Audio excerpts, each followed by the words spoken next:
Hey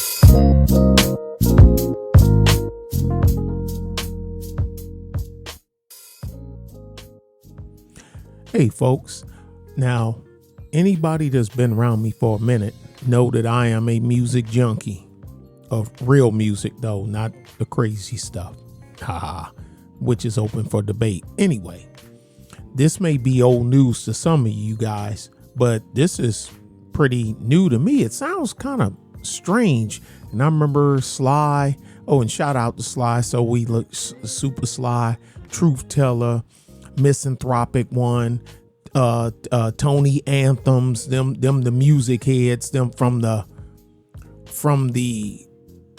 13th floor on up type music head. See, I'm the 7th floor down. I don't know nothing about the stuff that's above the 13th floor.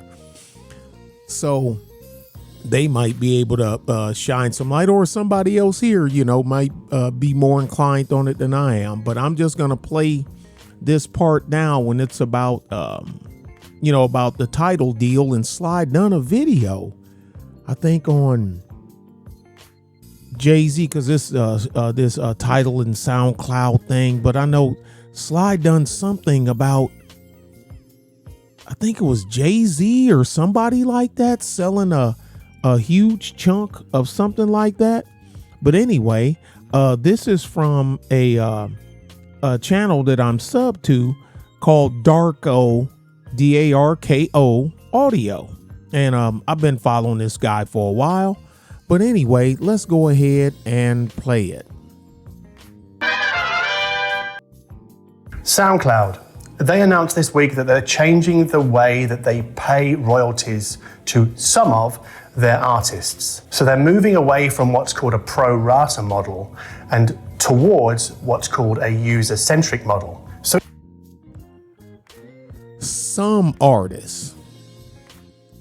So I guess there's some sorts of special list or something to that effect, I guess. So in the pro rata model, your 10 euros or 10 US dollars or whatever you pay for your streaming service goes into a pool of money. And then that money is divided up amongst artists according to their percentage of total plays that month or that time period. So what happens is that even if you never play the Red Hot Chili Peppers, they still get a slice of your money. Now in the user-centric model, that doesn't happen. So only the artists that you play get a slice of your subscription fee. Now SoundCloud will be doing this for the 100,000 musicians with whom they have a direct relationship. So basically artists who have no record label in between them and SoundCloud. But I think this is very much a move in the right direction, and one could say that SoundCloud are trying to remove the distortion, get it? Distortion? Remove the distortion from royalty payments in the streaming model. And making royalty payments simpler and easier could be, or probably is, one reason why Jay-Z has decided to sell a 50% stake in Tidal to a company called Square. Now, I remember Sly talking about this, and he went in rather depth and detail on it. Square will be paying $297 million for this 50% stake. That's quite a profit for Jay-Z, who bought Tidal in 2015 for what seems like a mere $56 million. Now, who are Square? Well, they are a financial services.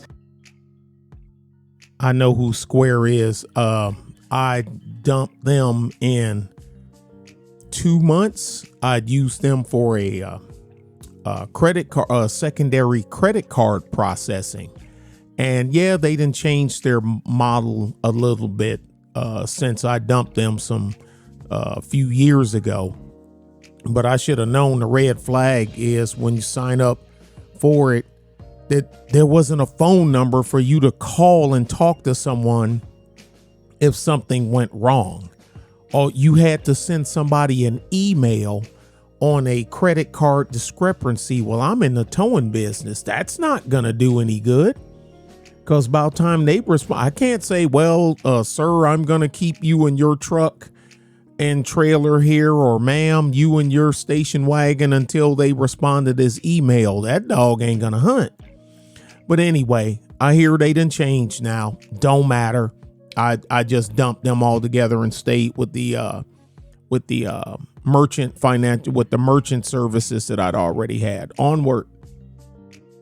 And mobile payments company based in San Francisco and headed up by Jack Dorsey.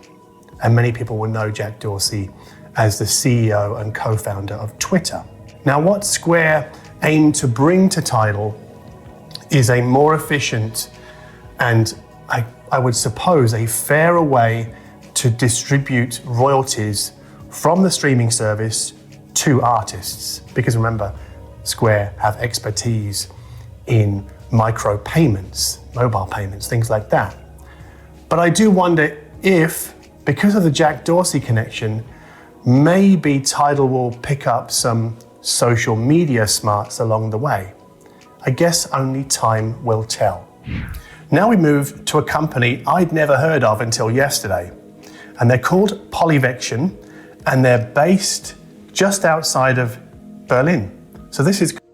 And I'd never heard of them until I watched this video. Kind of a local story.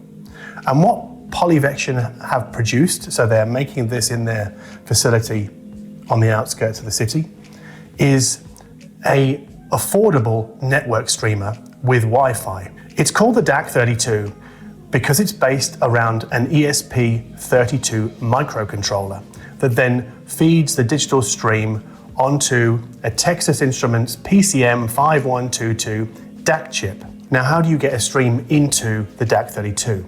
Well, you can either use Squeeze Lite, so basically it serves as a virtual squeeze box, so it'll talk to Rune, or you can use its AirPlay 1 input. I assume this is being done using the SharePort plugin, or you can use Bluetooth. And the whole thing, according to the manufacturer, is a low noise design. And this is probably a good choice for anybody looking for a replacement for the Logitech Squeezebox Touch, but doesn't want to get lost in the world of Raspberry Pis and operating systems and HAT add-on boards. Now, just in case you're saying, Nick, what the hell is a squeeze box? Well, hold on a second. I'll show you. Okay, this is from lifehacker.com. I know what a squeeze box is. I actually, well, never mind. Stream digital music to your stereo with squeeze box. If you got gigabytes of music you want to play from a central server, like us knuckleheads that got music servers attached to our computers in your living room without keeping a big ugly PC there, the Squeezebox Network music players for you. It's just a little box. It's a box, but it's connected to your music server over your network.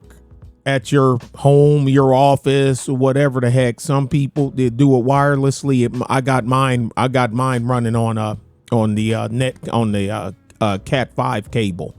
Mine isn't. I can do it wireless, but I prefer Cat 5.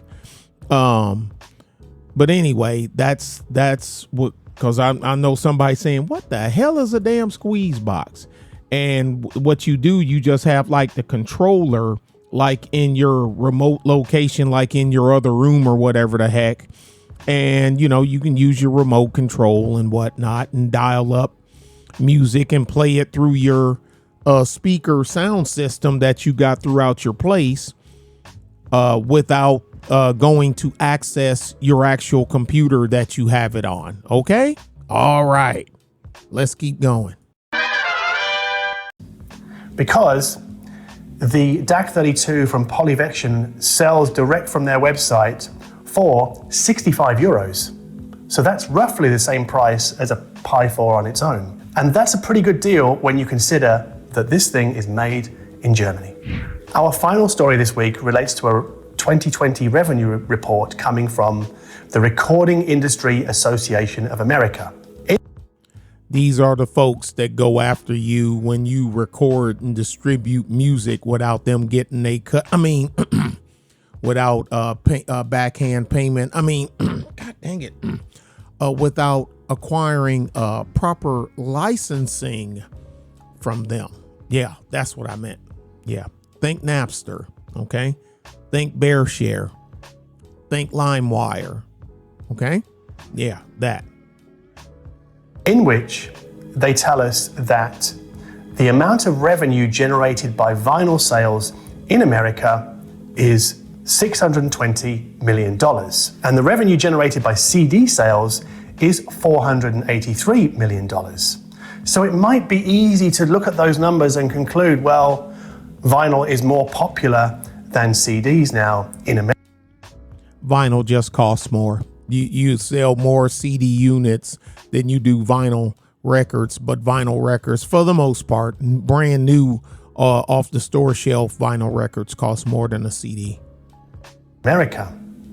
But you'd be wrong, because that same RIAA report also tells us that the number of vinyl records, so units sold, was in 2020 22.9 million units. And for CDs, it was 31.6 million units. So we can see that more CDs, quite a lot more CDs, are being sold still in America than vinyl records. In other words, CDs are still more popular than vinyl is in the USA. Yep. But the thing is, with the part that the RIAA and other people don't take into account is a lot of people had already had vinyl records, such as myself. Now, I'm probably bought, I bet you I ain't bought 20 records in 2 years. I'm willing to bet you. But I got hundreds upon hundreds upon hundreds upon hundreds of records, because most vinyl was purchased when vinyl was the primary format. That's the part that they don't put in. I know guys that probably ain't bought a vinyl record in 10 years, and he got 3,000 vinyl records. See, but his isn't counted in that tally. It's just on new purchases. So of course, new purchases, because compact disc was the later format of the two. So of course, CD purchases is still going to outpace vinyl record purchases, because a lot of cars still have. I only have one vehicle that doesn't have a CD player in it.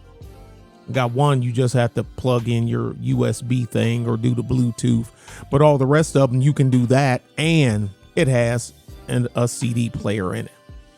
And most of the younger cats, they're more familiar with CD than they are vinyl, and CD is easier to get, especially in your home. In your home. Now, portable, of course, yeah, MP3, WMA files, I get it. Streaming, I get it. But everybody don't live in a place that has high-speed streaming like me. So if you don't have it on MP3 or a CD or something like that, you ain't streaming SHIT out here, but static. AM, FM radio. Yeah, the original streaming, right? AM, FM radio. But anyway, that's it. I'll leave the link to this gentleman's channel here. Like I said, I've been following him for a while, but I'll leave the link to his channel in case you want to hear the rest. Y'all be good, be safe, and talk to you later. Bye.